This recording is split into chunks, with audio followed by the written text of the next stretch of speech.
নদীর জায়গা দখলমুক্ত করতে ১৭তম দিনের উচ্ছেদ অভিযান শুরু করেছে বিআইডব্লিউটিএ। অভিযানের শুরুতেই সাভারের বড় পরদেশি মৌজায় তুরাগ নদীর তীরে অবৈধভাবে গড়ে ওঠা আকাশনীল ওয়েস্টার্ন হাউজিং এর দখলে থাকা জায়গা উচ্ছেদ করা হয়।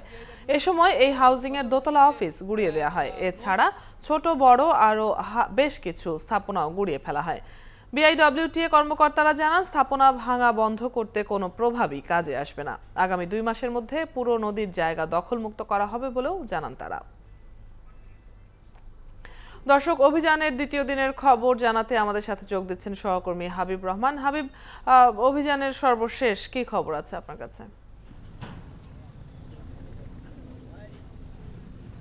অদিতে আমরা এখানে যে উচ্ছেদ অভিযান পরিচালনা করা হচ্ছে, আমরা যদি দেখি, আপনাকে একটু পিছনে দেখাতে চাই যে কত দূর পর্যন্ত জায়গা আসলে অবৈধ দখলদাররা দখল করে এখানে আবাসিক প্রকল্পগুলো গড়ে তুলেছে। আপনি যদি এক্সকেভেটরটি দেখেন, এখান থেকে অনেক দূর, অর্থাৎ এর থেকে আরও সামনের দিকে যেতে হবে।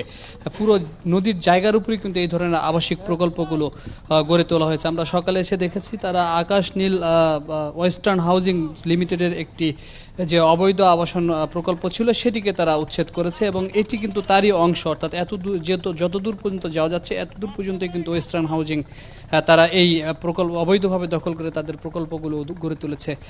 এছাড়া আমরা যেটি দেখেছি যে বিআইডব্লিউটি এর কর্মকর্তা জানিয়েছেন যে ২ মাসের মধ্যেই তুরাগ পার্ক থেকে শুরু করে বুড়িগঙ্গার যত অবৈধ স্থাপনা আছে সবই তারা উচ্ছেদ করবেন। শুধু উচ্ছেদ করেই তারা থেমে থাকছেন না, তারা যেটি জানিয়েছেন যে উচ্ছেদের পরবর্তী সময়ে অর্থাৎ ২ মাস পরে তারা নদী যারা দূষণ করছে সেই দূষণ রোধেও তারা কাজ করবেন, এবং সেই কাজটিও বিআইডব্লিউটি এর পক্ষ থেকে করা হবে বলে তারা জানিয়েছেন। আমরা দেখছি যে এখানে ছোট বড় কিছু প্লট আকারে যে স্থাপনাগুলো করা হয়েছিল সেগুলো ভেঙে দেওয়া হয়েছে। ২ তলা একটি ভবন ছিল অফিস ঘর ওয়েস্টার্ন হাউজিং এর, সেটিও ভেঙে দেওয়া হয়েছে।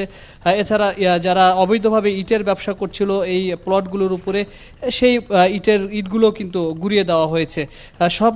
সবশেষ হিসেবে আমরা বলতে পারি যে বিআইডব্লিউটি এর যে উচ্ছেদ অভিযান সেটি কিন্তু অনেকটাই ব্যাপক আকার ধারণ করছে। এখন আমরা দেখতে পাচ্ছি এটি যদি আমরা বলি প্রায় কয়েকশো একর জমি হবে, কিন্তু কয়েকশো কাঠা, আমি ভুল না বললে কয়েকশো একর কিন্তু কাঠা জমি কিন্তু অবৈধভাবে দখল করে এখানে এই ধরনের স্থাপনাগুলো গড়ে তোলা হয়েছে।